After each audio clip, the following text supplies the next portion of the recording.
The broad definition for sexual harassment is unwelcome sexual attention. However, the term unwelcome has to be properly defined, especially as it relates to minors who cannot give consent.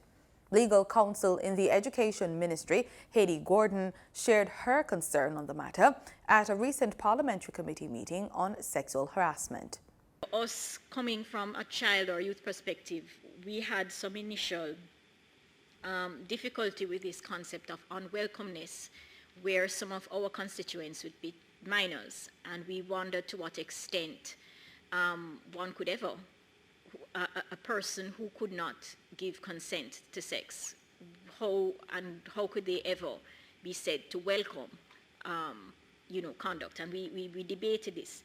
But we did some research. We understand now that unwelcomeness is a core concept of sexual harassment legislation, and it has been interpreted by the various tribunals or bodies that have to, hear the cases and develop jurisprudence.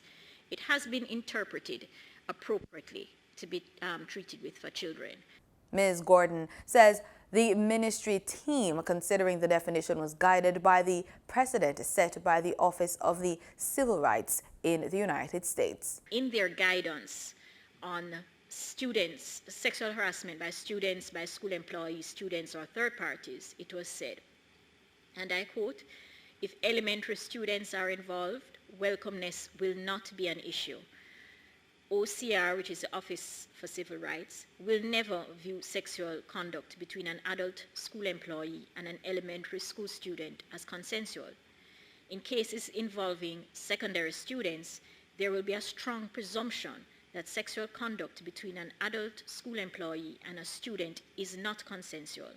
In cases involving older secondary students, subject to the presumption, the OCR will consider a number of factors in determining whether a school employee's sexual advances or other sexual conduct could be considered welcome."